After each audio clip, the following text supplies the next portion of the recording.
Ever heard of an army so powerful that no one could stop it except Allah? Imagine a massive army marching with an enormous war elephant, ready to destroy the holiest place on earth, the Kaaba. The people of Makkah had no weapons, no army, and no way to defend themselves. It seemed like an inevitable disaster.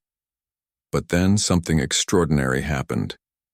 This is the story of the army of the elephant, a story so powerful that Allah revealed an entire surah about it. Surah Al-Feel. It's a story of arrogance, divine justice, and the miraculous protection of Allah's house. Stay with me till the end as we uncover the incredible events that shook the world and proved that no power on earth can stand against the will of Allah. Let's dive into history and witness the moment when Allah Himself defended His sacred house. To understand the story of the army of the elephant, we first need to know about Abraha, the man behind this attack. Abraha was a powerful and ambitious governor of Yemen, ruling under the Abyssinian Ethiopian Empire. He was a Christian and was deeply loyal to the king of Abyssinia, who wanted to spread Christianity in Arabia. However, there was one problem: the Kaaba in Makkah. At that time, Arabs from all over the region would travel to Makkah every year to worship at the Kaaba. It was a sacred place, even for those who worshipped idols. This pilgrimage brought great honor and economic benefits to the people of Makkah. Abraha, however, was not happy about this. He wanted people to stop going to the Kaaba and instead visit a grand church that he built in Yemen called Al-Qulais. It was one of the most magnificent churches in Arabia, built with the finest materials. He hoped that this stunning structure would replace the Kaaba as the center of worship. But his plan failed. Despite his efforts, the Arabs refused to abandon the Kaaba. This made Abraha furious. According to some reports, an Arab even disrespected his church, making him even more determined to take revenge. That's when Abraha decided to do the unthinkable. He planned to attack and destroy the Kaaba so that people would have no choice but to worship at his church instead. With this goal in mind, Abraha began preparing a massive army, an army that included the strongest war elephants, creatures that the Arabs had never seen before. He was confident that nothing could stop him. But he had no idea what was about to happen next. Abraha's anger had reached its peak. He was determined to destroy the Kaaba and force the Arabs to turn towards his church in Yemen. But he knew that this would not be an easy task. Makkah was far away, and the Quraysh would never allow him to destroy their sacred house. So Abraha began planning a massive military campaign. He gathered a powerful army, well equipped with the best warriors and weapons of that time. But what made his army truly terrifying was the huge war elephant leading the march. The Arabs had never seen an elephant in battle before. It was a beast of war, capable of crushing anything in its path. Abraha was confident. Who could stop him now? As Abraha and his army marched towards Makkah, they attacked and conquered every tribe that tried to resist them. Town after town fell before them. Fear spread across Arabia. The news reached Makkah. A mighty army is coming to destroy the Kaaba. But Abraha didn't just want to destroy the Kaaba, he also wanted to show his power. So before reaching Makkah, his army raided the surrounding areas and captured the camels and livestock of the Quraysh. Among the captured animals were 200 camels belonging to Abdul Muttalib, the leader of the Quraysh and the grandfather of Prophet Muhammad. Seeing this destruction, the people of Makkah were filled with fear and uncertainty. How could they defend themselves against such a strong army? Some wanted to fight, while others suggested abandoning the city. In the midst of this crisis, Abdul Muttalib showed great wisdom and faith. Instead of preparing for war, he went to meet Abraha. This meeting was historic. When Abdul Muttalib entered Abraha's tent, his presence was so dignified and impressive that even Abraha, the powerful general, felt respect for him. Abraha thought he had come to negotiate for the safety of Makkah, but to his surprise, Abdul Muttalib only asked for his camels back. Abraha was shocked. He said, "I expected you to plead for the safety of your Kaaba, yet you only ask for your camels?" Abdul Muttalib replied with words that would be remembered forever.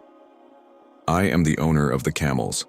The Kaaba has its own Lord who will protect." These words were not just a statement, They were a declaration of faith in Allah's power. Abdul Muttalib knew that the Kaaba was not just a building, it was the house of Allah, and Allah himself would protect it.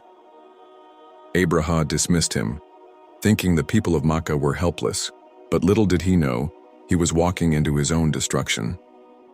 As Abdul Muttalib returned to Makkah, he told the Quraysh to leave the city and take shelter in the mountains. The people obeyed, leaving the Kaaba alone, under the protection of Allah. What happened next was nothing short of a miracle, a divine punishment unlike anything ever seen before. Stay tuned for the incredible moment when Allah defended his house. When the people of Makkah heard about Abraha's massive army marching toward their city, fear and panic spread among them. They had never faced such a powerful enemy before. This was not just any army. It was a well-equipped force led by a ruthless general and accompanied by a terrifying war elephant. The people knew they had no weapons, no army, and no means to defend the Kaaba. Some Makkans considered fighting, but they quickly realized it was impossible to defeat Abraha's forces. Others thought of surrendering, but how could they allow the house of Allah to be destroyed? In this moment of fear, Abdul Muttalib, the leader of the Quraysh, remained calm. Instead of preparing for battle, he chose to place his complete trust in Allah. He gathered the leaders of Makkah and told them, "This is the house of Allah, and only He can protect it. We must leave the city and take refuge in the mountains." People of Makkah, seeing Abdul Muttalib's wisdom and faith, followed his advice. They left their homes and moved to the surrounding hills, watching from a distance, waiting to see what would happen. Before leaving, Abdul Muttalib did one final thing. He went to the Kaaba and made a heartfelt dua. He held the door of the Kaaba and prayed to Allah, saying, "O Allah, we cannot fight this army, so protect your house as you see fit." With their fate now in the hands of Allah, the Makkans could do nothing but watch. The mighty army of Abraha was preparing to enter Makkah, confident that nothing could stop them. But they had no idea that they were about to face a divine punishment unlike anything ever seen before. Coming up next, the miracle. How Allah defended his house. As Abraha's massive army, led by the giant war elephant, prepared to march toward the Kaaba, the people of Makkah watched in fear from the mountains. They had left everything behind, trusting that Allah alone would protect his sacred house. Then something incredible happened. Out of nowhere, the sky darkened. A strange sound filled the air. The army looked up, and what they saw left them in shock. A vast flock of birds appeared in the sky, unlike anything they had ever seen before. These birds, known as ababil, were small but came in thousands, covering the sky like a storm. But these were no ordinary birds. Each bird carried 3 stones, 1 in its beak and 2 in its claws.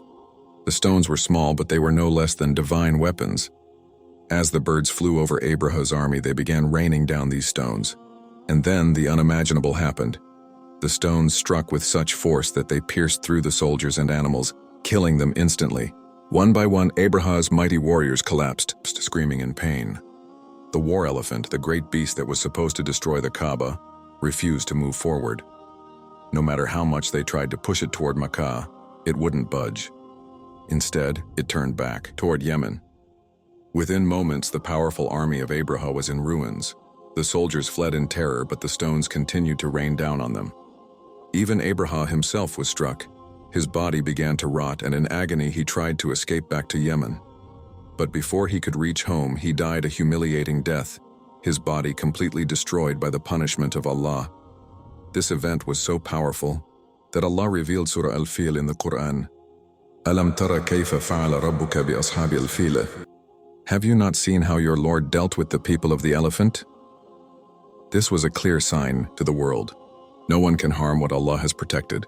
Abraha had come with an army, elephants and arrogance, but in the end, a flock of tiny birds defeated him. The people of Makkah, watching from the mountains, witnessed one of the greatest miracles in history. Their fear turned into awe and faith. They now knew with certainty that Allah alone is the true protector of his house. Coming up next, the aftermath. How this event changed history forever.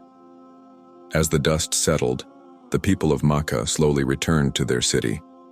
What they saw was unbelievable. Abraha's once mighty army lay in ruins, and the Kaaba stood completely untouched, unharmed, and protected by Allah. It was a clear sign. No force on earth could challenge the will of Allah. News of this miraculous event spread across Arabia. People realized that Makkah was not just an ordinary city. It was under the divine protection of Allah. This increased the status of the Quraysh among the Arabs, as they were seen as the custodians of the house that even the strongest army could not destroy. But the biggest lesson of all was about power and arrogance. Abraha came with an army, elephants and weapons, thinking he could destroy the house of Allah. Yet he was defeated by small birds carrying tiny stones, a powerful reminder that no one can stand against the will of Allah. Years later, in the very same city of Makkah, a child was born, Prophet Muhammad. Interestingly, this great miracle happened in the same year as his birth, which became known in history as the Year of the Elephant. This event was not just a victory for Makkah. It was a lesson for all of humanity. When you place your trust in Allah, He will protect you in ways beyond imagination. The story of the Army of the Elephant is not just a historical event. It is a powerful reminder of Allah's supreme power and protection. Abraha came with arrogance, thinking he could challenge the will of Allah, but he was defeated by the smallest of creatures. This teaches us that no matter how strong or powerful someone appears, nothing can stand against the command of Allah. This event also reminds us to always place our trust in Allah. Just like the people of Makkah, who had no army to defend themselves, yet Allah protected His house, we too should turn to Him in times of difficulty. What can we learn? Power and arrogance mean nothing in front of Allah's will. Allah's help comes in unexpected ways. Even small birds became a mighty army. Faith and trust in Allah bring true protection and success. This incredible story is mentioned in the Quran in Surah Al-Feel. I encourage you to read it, understand it, and reflect on its meaning. Let this be a reminder that when we trust in Allah, He takes care of us in ways we can't imagine. If you found this story inspiring, share it with others. Let's spread the message of Allah's power, mercy, and wisdom. Subscribe for more powerful Islamic stories and lessons.